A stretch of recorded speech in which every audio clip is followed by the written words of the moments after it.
दोस्तों, इससे पहली वीडियो में आपने देखा कि विक्रम बेताल को लेकर चल पड़ता है और बेताल विक्रम को 11वीं कहानी सुनाता है। गौर देश में वर्धमान नाम का एक नगर था जिसमें गुणशेखर नाम का राजा राज करता था। उसका अभय चंद नाम का एक दीवान था। उस दीवान के समझाने से राजा ने अपने राज्य में शिव और विष्णु की पूजा, गोदान, भूदान, पिंडदान आदि सब बंद कर दिए।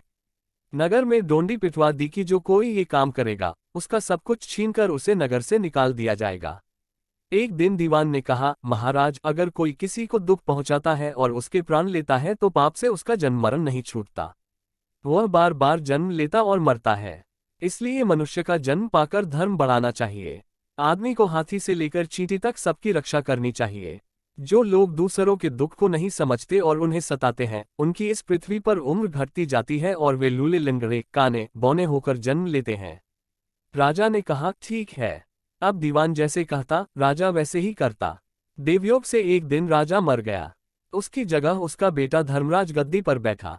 एक दिन उसने किसी बात पर नाराज होकर दीवान को नगर से बाहर निकलवा दिया। कुछ दिन बाद एक बार वसंत ऋतु में वह इंदुलेखा, तारावली और मृगांकवती इन तीनों रानियों को लेकर बाग में गया। वहां जब उसने इंदुलेखा के बाल पकड़े तो उसके कान में लगा हुआ कमल उसकी जांघ पर गिर गया। कमल के गिरते ही उसकी जांघ में घाव हो गया और वह बेहोश हो गई। बहुत इलाज हुआ, तब जाकर वह ठीक हुई। इसके बाद एक दिन की बात है कि तारावली ऊपर खुले में सो रही थी। जैसे ही चांद निकला और उसकी चांदनी तारावली के शरीर पर पड़ी तो फफोले उठाए। कई दिन के इलाज के बाद उसे आराम हुआ।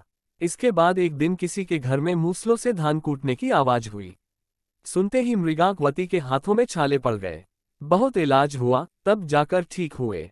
इतनी कथा सुनाकर बेताल ने पूछा, महाराज बताए, उन तीनों में सबसे ज्यादा कोमल कौन थी?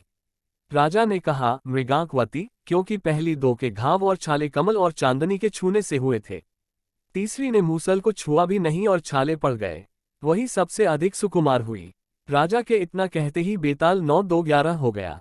राजा बेचारा फिर मसान में गया और जब वह उसे लेकर चला तो उसने 12वीं कहानी सुनाई।